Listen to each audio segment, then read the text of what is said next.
अगला क्वेश्चन है, हमारे पास एक ग्राफ दिया हुआ है, current versus potential difference for 3 different resistors R1, R2 and R3, और हमें पता लगाना है कि हमें R1 और R2 और R3 को इंक्रीजिंग ऑर्डर में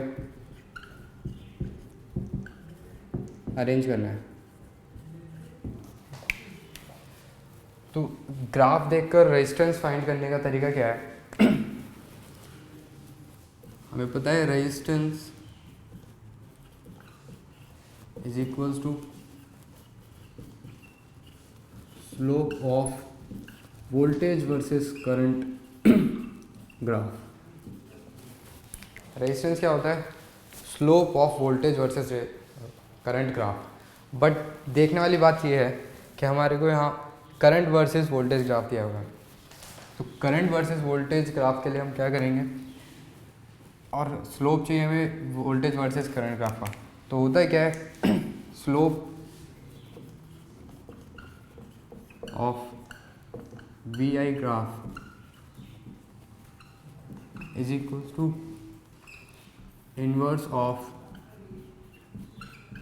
स्लोप ऑफ IV ग्राफ। मतलब अगर कहीं पे VI ग्राफ दिया हुआ है, VI, और 2 रेजिस्टेंस दिए हुए R1, R2, तो यहाँ पे हम देख के बता सकते हैं कि जिसका स्लोप ज़्यादा होगा वो ज़्यादा रेजिस्टेंस है। जैसे यहाँ पे R1 का स्लोप ज़्यादा है तो R1 बड़ा रेजिस्टेंस है, R2 का स्लोप कम है तो R2 R1 से छोटा है। लेकिन IV ग्राफ में सीधा उल्टा हो जाएगा, जिसका स्लोप ज़्यादा होगा for IV graph less slope implies more resistance।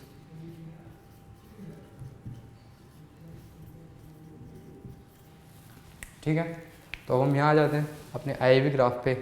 सबसे कम स्लोप है R3 का, उससे ज़्यादा स्लोप है R2 का, और फिर है R1 का।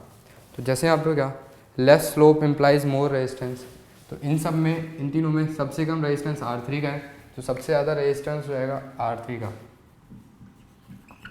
और फिर उससे ज़्यादा स्लोप R2 का है, R2 का रेजिस्टेंस R3 से कम होगा, और सबसे ज़्यादा रेजिस्टेंस हमारे पास R1 का है, तो R1 जो है वो सबसे कम रेजिस्टेंस होगा। तो ये करेक्ट ऑर्डर है हमारे रेजिस्टेंस का। अब आप इसको नोट कर लीजिए।